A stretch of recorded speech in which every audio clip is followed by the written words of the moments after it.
$70 a pop. Do people come in just for the buckets? They really do. So at this point, it kind of feels it's part of the culture when it comes to the movies. Around theaters, themed buckets and other concessions tie-ins are everywhere. AMC's had Yoshi and AT-AT from Star Wars, even a Devil Wears Prada purse. They really do come in all shapes and sizes. This He-Man sword is a drink. We refer to them as CCVs, collectible concession vessels, or I lovingly refer to them as tangible memories of your movie-going experience. Nels Storm manages food and beverage for AMC nationwide. He says collectible vessels will generate $100 million for AMC this year. With box office revenue still down compared to before the pandemic, there's explosive growth in a category that popped up not long ago. Over my right shoulder back here, you can see my buddy R2. Back in 2019 with The Rise of Skywalker, that's really when what we're experiencing now, this popcorn bucket phenomena, really started. AMC collaborates with studios more than a year before a film's release to design the buckets. This IMAX camera tied to the Odyssey sold out almost immediately. Many customers actually pass on the popcorn, hoping to resell buckets to collectors. I've seen them go as far as a couple of months and be already near double the price. Fans say collectibles make the full movie-going experience pop. If you're going to see like a showing on day one, I feel like you got to get the whole thing. A profitable trend that's here to stay. Bradley Blackburn, CBS News, New York. Hey, Billy and Lisa are on Kiss 108, ready to help you hit the road this Monday morning. Let's check in with what they're talking about. Hey, guys. Hey, Hi. So it's not often that we talk to you guys about sports, but there's a huge sports story this morning. LeBron James has signed a deal with the Sixers over the weekend. 2-year, $8 million deal. He signed it yesterday, so now he's with Jaylen Brown. He's with Embiid. I mean, this is quite the team. Yeah. Interesting he's with Fenway Sports Group, by the way. But, Jacob, you have a great story. Yeah, so when I was a freshman in high school, I grew up in Ohio. LeBron was a sophomore, and he absolutely destroyed our high school team. I think the score was like 98-14. But he was a man amongst boys even at that point. Yeah. What do you think of this? I mean, the Philly fans are out of their minds. They are so excited. They feel like he chose them.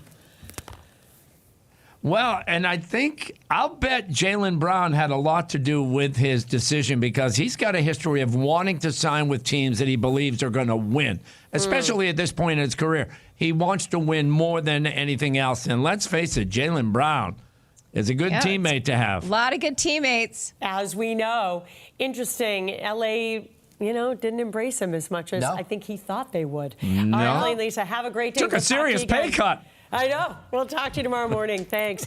And how are we looking this morning? Yeah, so dry for most of the day today. Just a chance for a couple of showers for the afternoon and evening. Better chance arriving Tuesday and definitely into Wednesday. All right, looking good. And hey, you can keep following us on the stream, CBS News Boston, but CBS Morning starts now.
both sides are going to lean into the very gruesome nature of this alleged crime, but they're going to take a very different approach. Right now on CBS News Boston, opening statements are set to start today in the Lindsay Clancy trial. We are at the courthouse with what the jury can expect to hear. Plus, a middle school teacher in Belmont facing disturbing charges. The details from police and the school district as he heads to court today. And the Patriots hard at work. Training camp is in full swing at Gillette. We are live inside the stadium with how players are looking as they get ready to kick off the season.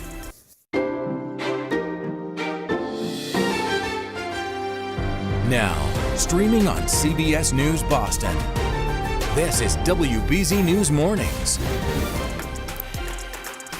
Good morning. Thanks for joining us. It's Monday, July 27th. I'm Paula Eben. Opening statements are set to get underway later on this morning in the trial of Lindsay Clancy. She is the Duxbury woman accused in the murder of her 3 young children. WBZ's Penny Commit has been covering the trial for us.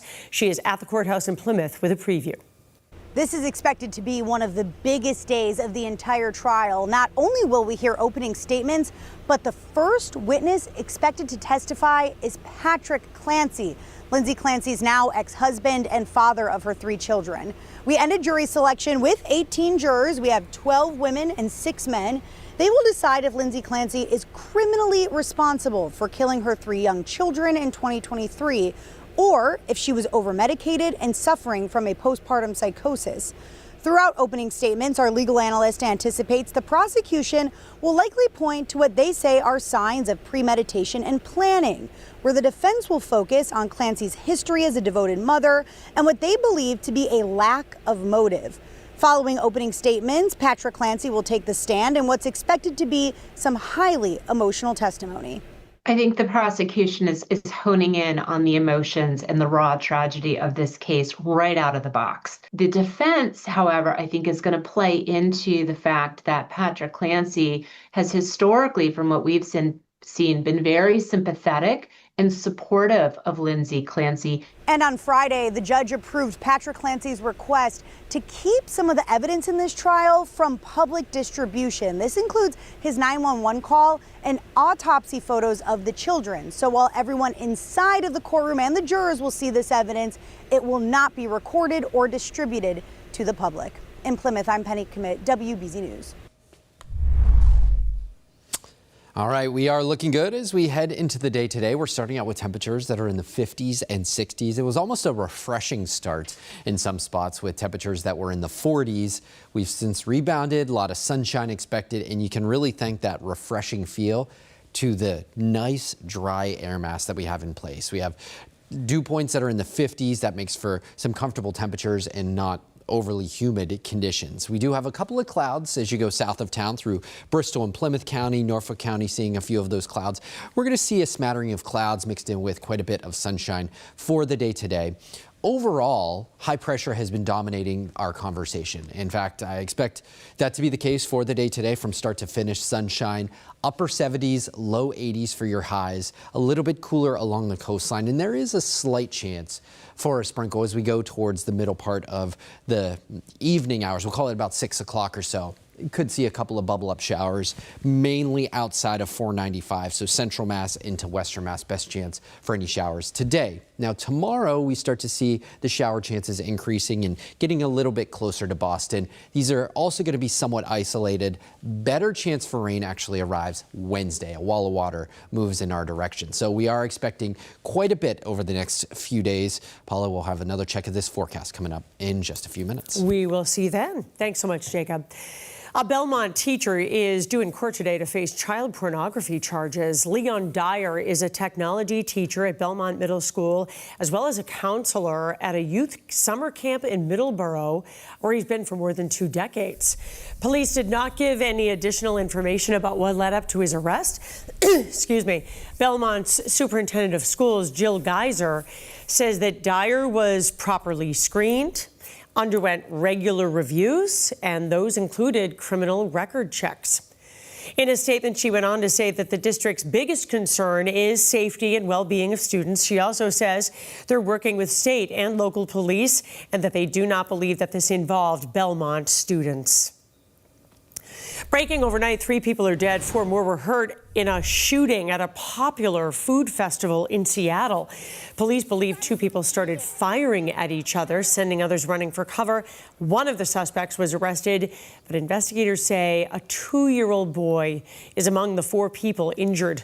All are in stable condition at a hospital. Witnesses described the moment they heard the shots and then the chaos that ensued. The shots, I seen one person, and then I seen 2 people fall, and then there's so many people after that were being worked on. The lady got shot in the leg, literally just two booths down. So she didn't even know what was happening. She didn't even know that she got hit. And Seattle police say they are still searching for the second suspect. Today, President Trump heads to the battleground state of Michigan in preparation for the midterm elections. And this comes as a new CBS News poll shows that most Americans think the war in Iran is going badly. Bradley Blackburn has the latest on the war and President Trump's midterms campaign. The U.S. and Iran paused strikes over the weekend. A key Trump administration official told CBS News President Trump is giving diplomacy a chance, though with this warning. Additional military assets are moving into the region. The regime should believe the president when he says they're locked and loaded, and all options are on the table. Despite the pause, the latest Kepler tracking data shows that fewer than a dozen commercial ships passed through the Strait of Hormuz over the weekend. Iran says the status of the shipping route remains unchanged despite the president's insistence that the U.S. controls it. The Iranians also say its talks with Oman have been productive.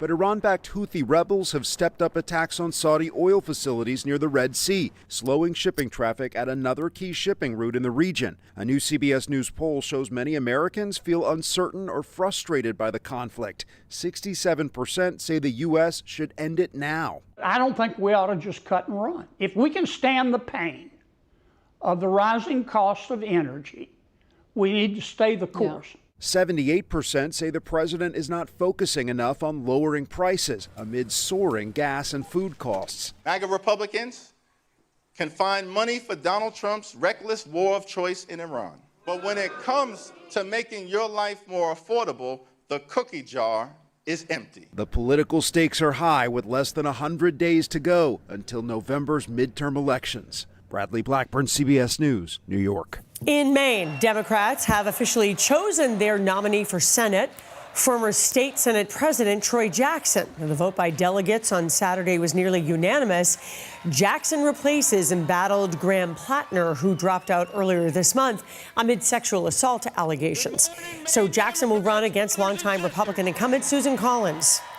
For nearly 30 years, Collins has told Maine that she is concerned.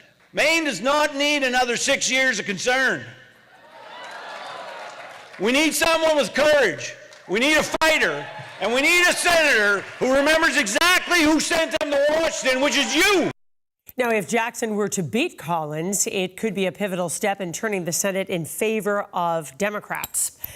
WBZ, your home for the Patriots, and training camp is underway. This morning, the team will once again welcome fans into practice, and they welcome Levin, who is out live at Gillette Stadium this morning, getting us pumped up for the new season. You said they were there bright and early, getting the whole facility ready for fans, and I think fans are pretty excited for the season, Levin.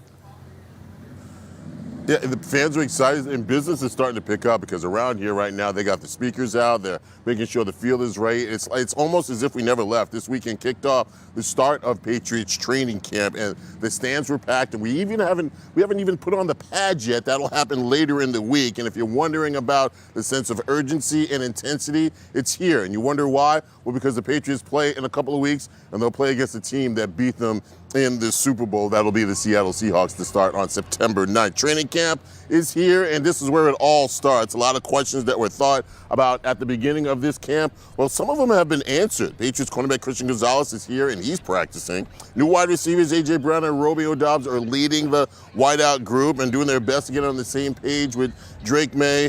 Football time is now, and it's time to get to work. Great to be back out here. That's the first thing. Shout out the fans. Thought the guys have some energy. We guys can clean some things up. I think that's what camp is. You kind of the first couple of days, you kind of get in the swing of going full speed again. We're trying to build and get back to where we were last year. But it all starts today, and the intensity was up, and it's going to continue to climb each and every day. And, guys just got to come out and be ready to get better every day. The gates are going to open in 1 hour and 4 minutes. That's 9:15. Gates will open and the fans will come in. The players have a walkthrough today. They'll come out around 10 o'clock where they'll walk through starting about 10:15 to 11:30. If you're coming out here, this is probably the best day that you can get autographs or anything because the players are not going to be kind of stressed through practice as they get walkthrough. And I will say this, Paula, when we talk about the hitting, that's will probably start in the end of the week. And that's when you'll start to see the defense say, hey, remember you trying to be all fast offensive guys? That doesn't happen now. Right. We'll start to put the wood to you and let it be known. So that's going to be great as well. It's the old, everyone has a plan till they get punched right in the face, right? Yes. Until the pads get on. It's all fun and games. All right, Levin, thank you so much. We'll see you again a little bit later on. Just ahead on CBS News Boston, a fire forced dozens of people out of their homes. The factors that help crews quickly contain the flames.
Looking at our weather headlines, good Monday morning to you. We are going to stay pleasant. We had a great weekend. This pleasant stretch really started Thursday and Friday of last week, and that continues right on into today. There are a couple of pop-ups possible, mainly outside of 495. That threat actually starts to increase a little bit heading into our Tuesday, and by Tuesday night into really Wednesday and Thursday, we have a flash flooding risk because of some heavy rain that's going to be moving on in. Right now, we're sitting in the middle 60s, very, very pleasant outside. If there's one thing I encourage you to do is just spend some time outside. It's days like today that really make you appreciate living in a place like New England where we can have 70s and it's not overly humid. In late July, it's actually phenomenal weather. Upper 50s for our current temperatures in Norwood and Bedford, and mid to upper 60s for Cape Cod and the island. So our future guest does a pretty good job of handling some of the shower risk for this afternoon and evening. Notice how it's few and far between, and it is out to the west, central Mass, and into parts of western Connecticut, western Massachusetts. Heading into Tuesday, we're going to start out dry, and then the shower risk really starts to bubble up. We're going to start to get some humidity spill in. We're back into the 70s and 80s.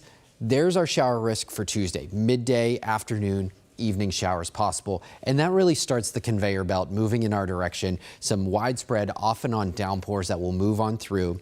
We're going to watch this very closely because flash flooding becomes a concern when you have an extended period having these showers and storms. Wednesday into Thursday, that's going to be the best chance for some of the rain to move through the area. And as far as our rainfall goes, we're talking a widespread 1 to 3 inches. Yes, it's exactly what the doctor ordered for our drought situation. Unfortunately, it's coming at a pretty quick clip. So flash flooding, somewhat of a concern. I think the bulk of the rain, the heaviest of the rain, will be out to the west of us. I still think we get our fair share, 1 to 2, even up to 3 inches of rain. Today, upper 70s, low 80s, sunshine from pretty much start to finish. It's mildest inland. It's a little bit cooler along the coastline. Not the same sea breeze that set up yesterday. Some places yesterday topped out in the upper 60s. Tomorrow, we're back into the upper 70s for most of us. A southerly wind, a little bit more humid, a little bit more widespread shower activity possible as we go into our Tuesday. By Wednesday, that's when we increase those rain chances, and notice our temperatures with the rainfall that's arriving will be held in check in the mid to low 70s Wednesday and Thursday. There will be some lingering showers arriving on Friday, but by the time we get into the weekend, I do expect us to clear up pretty nicely. Can't rule out a few isolated stray showers on Sunday, but I think a pretty nice mild weekend ahead of us. So there's a check of the extended forecast. Back to you. All right. Jacob, thanks. Search crews have recovered a body from a Milford quarry 1 day after a teen went missing while swimming with friends. Saturday's incident comes less than a week after police issued a warning about the dangers of swimming there. Last Sunday, Milford police urged people to avoid the area after an 18-year-old woman fell from a ledge. 37 people were forced out of their homes after a multifamily house caught fire in Dorchester. Crews were called to Geneva Avenue yesterday afternoon. When firefighters got there, the third-floor porch was fully engulfed. The fire spread into the building and then to a neighbor's house before it was contained. Officials say a number of factors helped them put the fire out. We were aided here by good weather, good access to the building. We're right in the corner, no power lines, no trees, time of day. The situation was kind of right for us today. Well, everyone did make it out of their homes safely. Seattle police are searching for 2 people who pulled off a daring stunt at the Space Needle. Video here shows 2 people wearing parachutes climb over the safety barrier on the observation deck on Friday and then jump off. Witnesses say both of them did backflips as they jumped from 520 feet in the air. They were later seen parachuting to the ground. Both daredevils are still at large. Hoops for a cause. Some top local high school prospects hit the hard court last night in the first annual Push for Change basketball tournament in Alston. The event supports Buckets Over Bullying, which uses basketball to fight cyberbullying. Teams of 3 competed for a $300 prize and the chance to prove that they are among Boston's top players. Just ahead on CBS News Boston, the Pats take a break from training camp to give back to local kids.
You're watching WBZ News. The Red Sox kick off a 7-game road trip out west tonight. They ended their 10-game homestand yesterday with another win. Ranger Suarez returned from the injured list to face the Blue Jays. He pitched 4 scoreless innings with 6 strikeouts. The Red Sox offense stayed hot as Boston beat Toronto 6-1. So they are now 17-3 in the month of July. I think we're just settling into ourselves. Early on, we're still trying to find our identity. And I feel like we're just kind of coming into what we knew we could be, and it's just kind of showing. And the boys have been bought in since day one. It's just baseball, and we were going through that grind, but we're starting to roll, and it's awesome to see. Late Saturday night, the Sox traded for infielder Curtis Mead. He has hit 17 home runs this season, and the team expects him to do well at Fenway. Mead has been playing third base for the Nationals, but the Sox say he can move around the infield if needed. In order to get Mead, Boston had to give up Connolly early. The lefty is currently on the injured list with elbow problems. Red Sox Chief Baseball Officer Craig Breslow called it incredibly uncomfortable to move such a talented starting pitcher. But the Sox had pitching to spare, and they needed the bat in the lineup. Well, 40 local kids have brand new bikes thanks to the efforts of the Patriots Foundation and its partners. This is all part of an annual event to help families who are struggling to find housing or put food on the table. WBZ's Paul Burton was there as the kids were surprised with the bikes and a visit from some Patriots players. The Patriots did not waste any time making an impact both on and off the field. On Sunday after practice, the team held its annual bike giveaway for some young special Patriot fans who were full of smiles. I love it. I used to have one, but it's broken. And now you got a brand new one? Yes. With your name on it? Yes. How cool is that? Very. What's going to be the first thing you go to on your bike? Where are you going to go?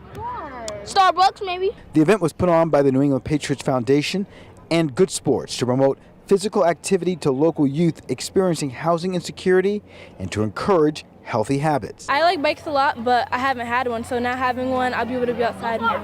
What's the first thing you're going to do now that you have your bike? Probably go get ice cream. A total of 40 youth from Father Bill's and Mainspring received brand new bicycles from Patriot players who rode them onto the practice field. A bike is so important. I mean, you get to be outside, move with other kids, build community, exercise. These kids had no idea they were getting brand new bikes. This was a total surprise to them. And on top of all that, they got a backpack full of sports gear and equipment. The giveaway reminded safety Dale Pettis how much a bike can make a difference. I was just telling one of the guys about how your bike was like your freedom in the world, like ride around the neighborhood. I mean, now that I'm thinking about it, I miss my bike. It brings me back to the good old days, riding around the neighborhood, playing with my friends and stuff. So it's a great time. I think it's a wonderful gift. The book bags are full of fun things. I think that this day is absolutely amazing. My children just got an experience that I wouldn't have had an opportunity to have any other way. We're here with the Patriots. In Foxborough, I'm Paul Burton, WBZ News. Up next, a popular floating restaurant goes up in flames. Management's message to its longtime loyal customers.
You're watching WBZ News.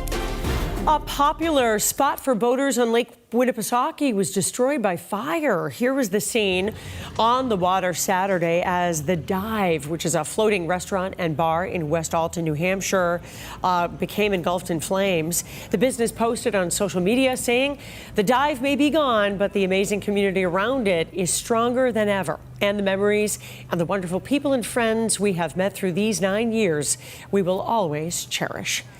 Still to come in our next half hour, a massive new art installation on display in the Seaport. We'll tell you about the message it's meant to send. And tune in tonight. It's our PMC Everyday Heroes special, co-hosted by WBZ's Lisa Hughes. We are highlighting the participants in this year's Pan Mass Challenge to support Dana-Farber in the fight against cancer. Watch it on TV 38 or stream it on CBS News Boston at 7:30 p.m.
Right now on CBS News Boston, the vetting process for the ICE agent who shot and killed a Colombian man in Maine is now under internal review.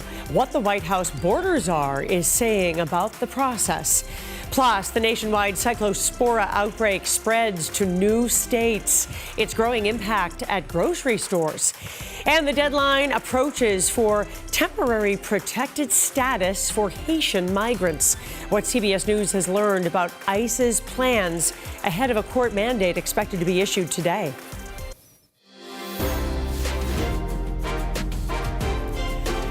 Welcome back. I'm Paula Eben. 3 people are dead after police say 2 suspects started shooting at each other at a festival in Seattle. 4 others were hurt, including a toddler. Bradley Blackburn is at the CBS Broadcast Center with the latest information.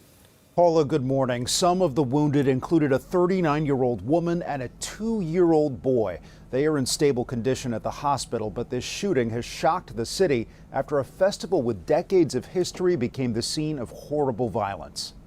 Police officers combed the scene of a Seattle food festival overnight, searching for evidence just hours after the event near the city's iconic Space Needle became the site of a mass shooting. It was like brah, and then it was like bop, bop, bop, bop. So I don't know weapons, but I guess it was like probably a semi-automatic, and then it was probably pistols after that. The shots started just after 6 p.m. at the Bite of Seattle, a festival that draws more than 350,000 people every year, including many families. I heard the shots. I seen one person, and then I seen 2 people fall, and then there's so many people after that were being worked on. Victims were rushed to a nearby hospital, including an injured toddler.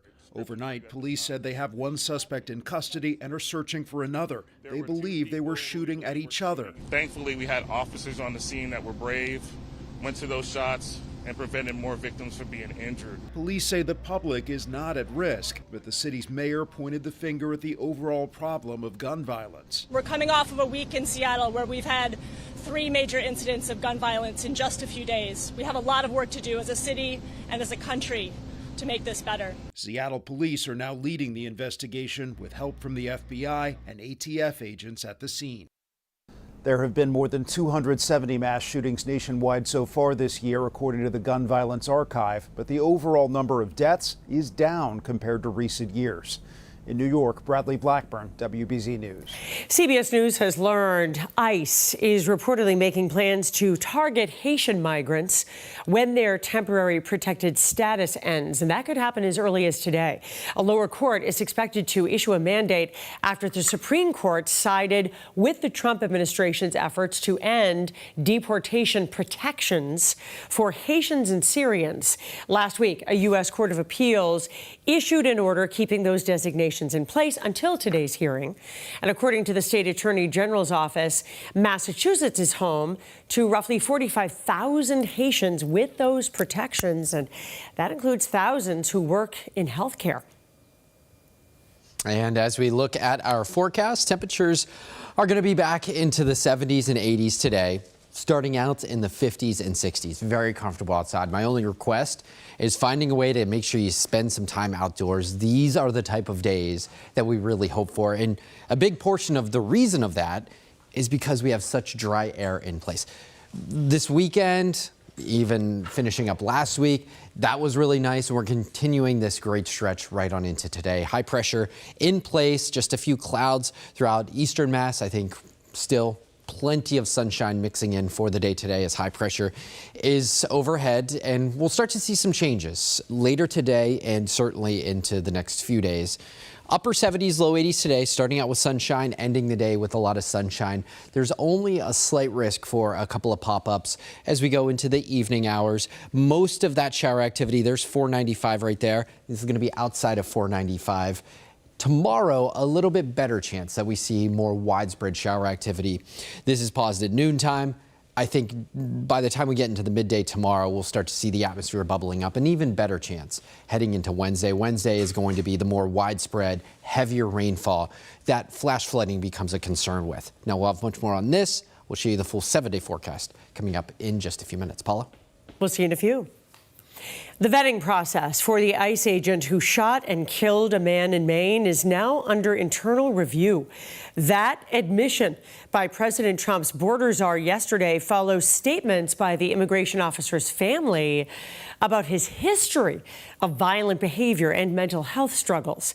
Tom Homan said if those statements are true from the family, that agent should have never passed vetting. Those are facts. I don't think he should ever have cleared vetting. You know, when they hire somebody, put them through a vetting process and look at all that stuff. So I know based on that information, that's part of the ongoing investigation. You know, how did the vetting process fail? The agent opened fire on Colombian Johan Guerrero during an immigration operation in Biddeford, Maine, earlier this month. Well, Guerrero was not the subject of the operation. His death sparked renewed anti-ICE protests. Homan says ICE training is also under internal review. Much of the western U.S. is dealing with severe drought, and that has caused two of the nation's largest reservoirs to fall to their lowest levels on record. Jonathan Vigliotti's in Los Angeles as states struggle to share the dwindling water supply. The Colorado River, a lifeline for the American West, is now a line in the sand, dividing 7 states that can't agree how to share the shrinking water supply. On one side, what are known as the upper basin states. On the other side, the lower basin. California and other lower basin states have cut Colorado use by nearly 20% since 2015. Upper basin states have gone in the opposite direction. In the last year alone, they've increased their use over the same period. After years of failed negotiations, the federal government is now poised to impose sweeping cuts. The Colorado River begins as snow in the Rocky Mountains, but a warming climate means less snowpack and less snow melt, feeding the river each spring. Population growth has amplified the crisis. Lake Mead and Lake Powell, the nation's 2 largest reservoirs, have fallen to their lowest combined levels on record, both less than 30% full. California, Arizona, and Nevada have offered to cut their use by about 1.6 million acre-feet a year for the next 2 years, roughly 500 billion gallons. But federal officials are considering cuts nearly twice that amount.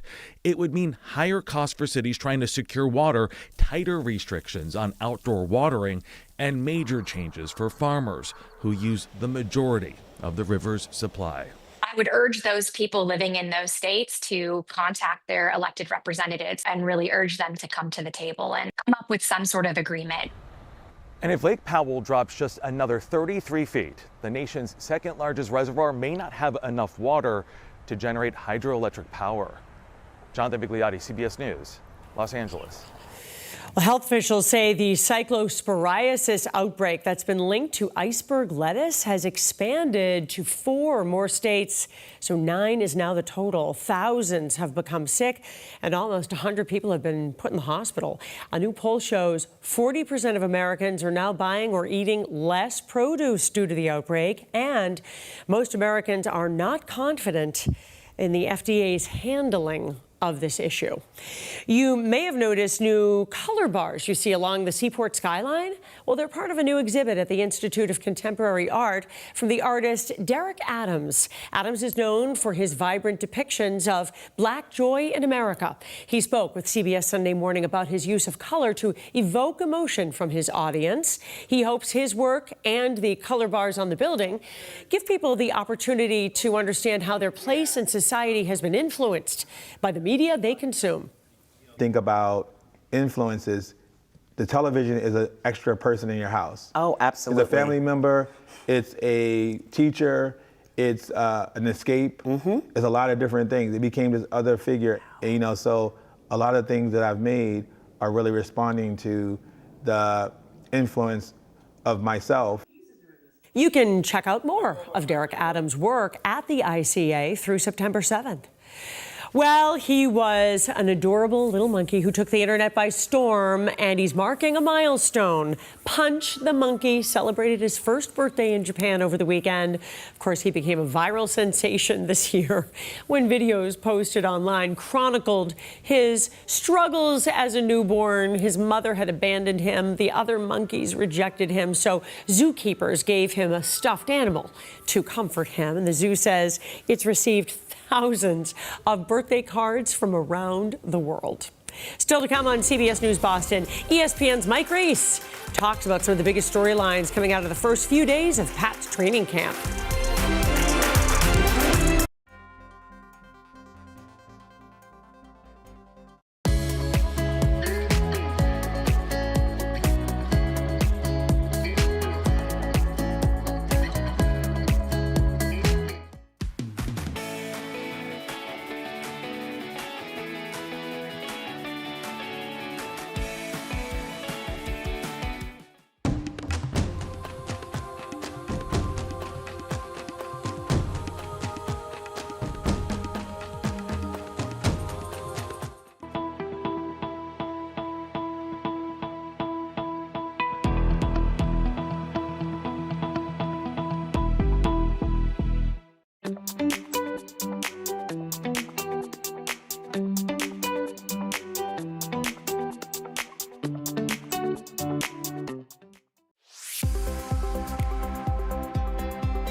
And a quick check of your next weather forecast. We have this great stretch of weather that is currently underway. We're going to continue that into today. There are a few pop-ups possible. We'll watch for the evening hours for the pop-ups to be around, but better chance for rain arrives Tuesday, and best chance for rain actually arrives Wednesday and Thursday. It really starts Tuesday night, but Wednesday and Thursday are going to be some time frames we watch for some heavy rain, even the potential of some flash flooding. Outside right now, it is perfect. Mid-60s, dew points that are still in the 50s. Southeasterly wind keeping us on the cooler side. It was a refreshing morning for us. And we're going to continue that for much of the day. We're in the 60s out in Worcester County, 50s through Bedford and Norwood, and 65 degrees in Boston. Futurecast does a pretty good job of handling the timing of some of these shower chances. I think late evening, late afternoon into the evening hours, we'll start to see the atmosphere bubble a little bit. This is mainly outside of 495 for today. Best chance is actually going to be out in the Berkshires into Connecticut, western Connecticut. Tomorrow, we start out with some clouds. The atmosphere will start to bubble up a little bit with a good southerly wind, adding some humidity. You'll notice that in the air tomorrow. Notice the more widespread nature of some of the showers for Tuesday. This is paused in the midday, early afternoon. We'll hold on to some of those shower chances through Tuesday, and then the best chance overall is going to be Wednesday. Throughout the morning into the afternoon, this is showing just one snippet at 6 p.m. of some of the heavy rain. It's not going to be raining heavy at all times on Wednesday, but when it does rain, it will likely be on the heavier side. And so that's when flash flooding becomes a concern. So Wednesday into Thursday, our best chance for some of that rain for this upcoming week. When all is said and done through Thursday morning, we're talking about a widespread 1 to 3 inches. The axis of heavy rain at the moment looks to be out into the Connecticut River Valley, into the Berkshires, but even close to home, we're talking 1 to 2+ inches. Exactly what the doctor ordered when it comes to our drought.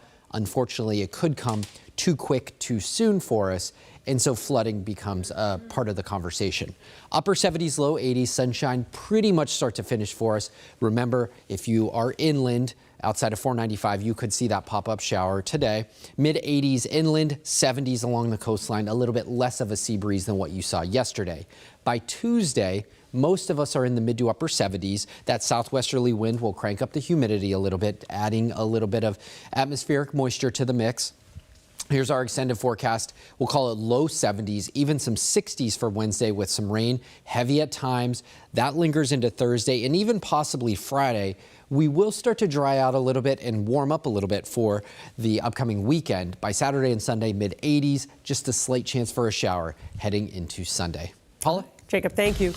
WBZ is your home for the Patriots, and this morning the team is back at work for day 3 of training camp. ESPN's Mike Reese joined our Steve Burton to catch up on how it's going so far.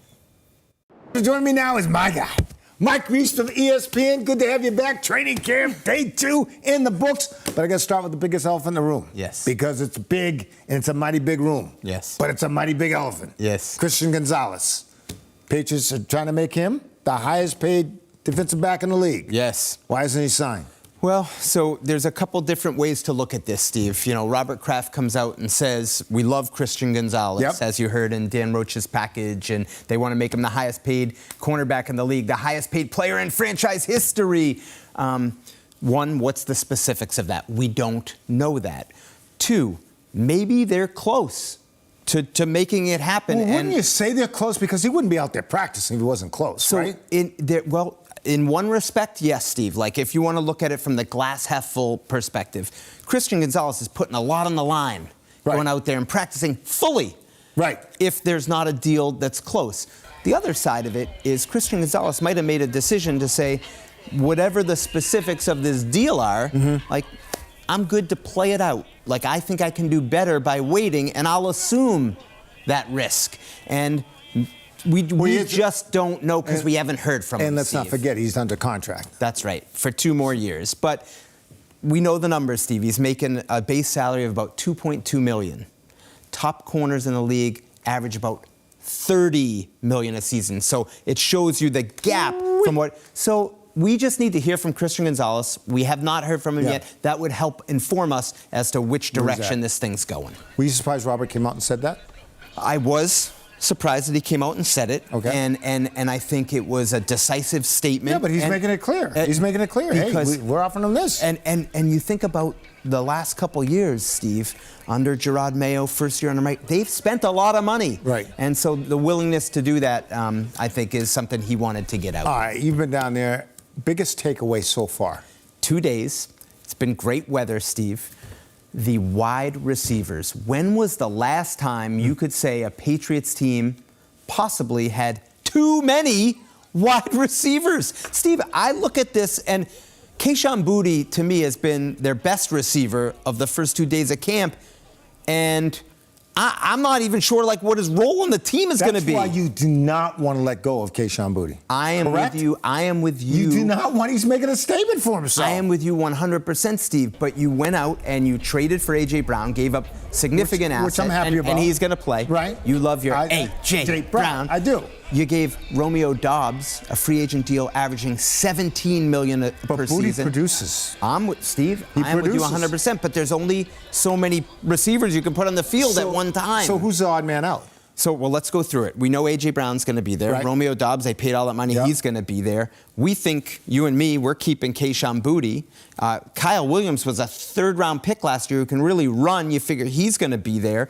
Pop Douglas has produced for him. I'm up to 5 right now. Mac Hollins, he plays an important role. He's going to be there. That's 6. And Efton Chisholm, the third, would be your 7th. Steve, you might have to keep 7 receivers, or you might be keeping 7 receivers. That's a lot of receivers. That's unheard of, isn't it? It's 1 more or 2 more than you'd normally have.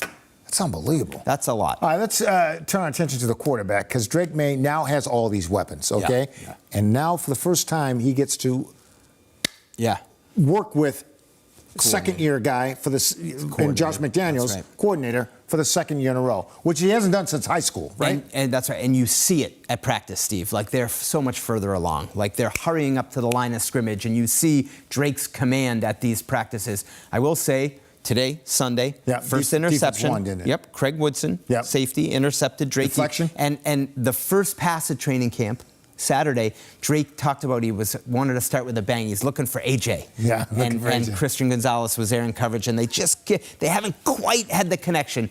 It's early. We're not pushing any panic buttons. Bob Lobel, we love you, but we're not pushing any panic buttons, Bob. But, you know, to me, it's going to come together. It's just early. Well, we'll see. It's going to be interesting. All right, so who has surprised you the most? So, well, it's only 2 days. No, I like it, Steve. I like the Boutte is probably the surprise to me in the sense of he wasn't around in the spring for the voluntary break. You know what he can do, and it's more what I've been watching, Steve, is like they start at receiver, and it's A.J. Brown, Romeo Dobbs, and Pop Douglas. And so those are your Boutte's making plays. And then Boutte comes in, he makes a play, but then he's not on the field for the next couple snaps. So it's like his role seems to that's so how that all is sorting out is probably my biggest surprise. Patriots finally signed their second-round pick in Gabe Akers. Yes. Okay, here's a guy that hasn't been around. Yes. Okay. They need him. Coming off that knee issue. Yes. All right. Is he going to be able to play? Well, so they put him on the non-football. No, well, they put him on the non-football injury list to start. Right. I do believe he's going to help him. I just don't know when, Steve. Okay. And that position is one that I think they're a little light on, you know, with Harold Landry on the physically unable to perform list, Draymond Jones they signed. Elijah Ponder, who is a second-year player, was an undrafted free agent last year, has been starting. Okay. So it shows you they're a little bit, they got some thinness there. I cannot overlook the offensive line because that's been the biggest question mark. Yeah. All right, so what are they going to do? Yep. Will Campbell, we know, is going to be at left tackle. Caleb Lomu, their first-round pick, going to be the top backup at tackle. Well, the pads come on later this week, Stephen. I think that's when we'll really start to see the offensive line. But I think the pieces, the top 7 guys they have, I think it can be a very effective offensive line. I do. Really? I do, Steve. And I think Will Campbell, I think that injury that he sustained last November against the Bengals, he came back. I agree. He was not the same player. Well, there's going to be a lot on his shoulders. A lot of pressure. Right, a lot of pressure on Will Campbell. Think about all the players on the team. He might have among the most pressure of any of them. All right, one last question. Biggest competition? I'm going to go other than the receivers. Yeah, I'm going to go with that outside linebacker spot, Steve, because I think you got to rush the passer. Yeah. They need Gabe Akers, the second-round pick. Can he get up to speed? Will Harold Landry be there? To me, there's spots to be won there. Who can rush the passer? It's going to be a great year. All right, Stevie. We should have a lot of fun. Love being back with you. Let's go. Game day, 5th quarter, sports final, first down. All the shows, Steve. Easy. Let's go. Thanks for streaming CBS News Boston. I'm Paula Eben. Be sure to stay with us throughout the day for updates on breaking news and your next weather forecast.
Good morning. It's 8:53. I'm Paula Eben. Meteorologist Jacob Wyckoff is here with your next weather forecast. This is a big vacation week. What are we looking at? Yeah, so unfortunately unsettled as we look towards the week ahead. Today, probably the driest day in our extended forecast, at least for the work week. We're in the upper 50s in Bedford and Norwood, 65 in Boston, and 67 degrees rather, there in Worcester. And a big reason why we have beautiful conditions today, we have that dry air mass in place. It's been really comfortable over the weekend. We continue that for the day today. Dry weather, just a few clouds mixing in, smattering of clouds with a ton of sunshine as high pressure continues to dominate the conversation. So from start to finish today, pretty nice. Upper 70s, low 80s. Outside of 495, there's an outside chance that we do see a couple of pop-up showers here or there. Nothing as you get closer to Boston for today. That's going to change as we go into Tuesday, though. Tuesday, we have a little bit more widespread chance for some showers, downpours, even a rumble of thunder. The best chance in the extended forecast actually arrives Wednesday. Throughout the day Wednesday, this is 8 a.m. If we go into the afternoon, it would also be pretty busy. So our 7-day forecast does highlight Wednesday for the potential of some heavy rain. Thursday, some of those showers will linger. Even into Friday, we do clear up for the most part heading into the weekend. Mid-80s for highs, just a slight chance for a shower on Sunday. So there's the 7-day forecast. Paula, how are we on the roads? All right, let's take a look, Jacob, at our next traffic travel times. And it's really been an awfully good Monday morning commute. Smooth sailing with different accidents popping up here or there, but no big issues. Opening statements are set to begin today in the murder trial of Lindsay Clancy. Here are your top stories. The Duxbury mother is accused of strangling her 3 young children in 2023 before attempting to take her own life. Clancy's lawyers will argue that she was suffering from postpartum psychosis. Once opening statements are complete, the children's father, Patrick Clancy, is expected to take the stand. A Belmont teacher is due in court today to face child pornography charges. Leon Dyer is a technology teacher at Belmont Middle School, as well as a counselor at a youth summer camp in Middleborough, where he's been for more than 2 decades. Police did not give any additional information about what led up to Dyer's arrest, but Belmont's superintendent of schools says they do not believe this involved any Belmont school students. Search crews have recovered a body from a quarry in Milford one day after a teen went missing while swimming with friends. Saturday's incident comes less than a week after police had issued a warning about the dangers of swimming there. Last Sunday, Milford police urged people to avoid the area after an 18-year-old woman fell from a ledge. 37 people were forced out of their homes after a multifamily house caught fire in Dorchester. Crews were called to Geneva Avenue yesterday afternoon. When firefighters arrived, the 3rd floor porch was engulfed, but the fire spread into the building and then to the neighbor's house before it was contained. Everyone did make it out of their homes safely. A new Walmart micro-fulfillment center is coming to Newton. Our partners at the Boston Business Journal report that 20,000 square foot facility along Riverview Avenue was approved by the city's zoning board. It will hold a number of small stock rooms where gig workers could pick up orders and then deliver them to customers. The proposal was made using looser zoning rules approved in the state budget, which require boards to consider the public interest. This has been a WBZ News Update. If you're watching us on CBS News Boston streaming, we'll be back in a few minutes. Have a great day. I'll see you for WBZ.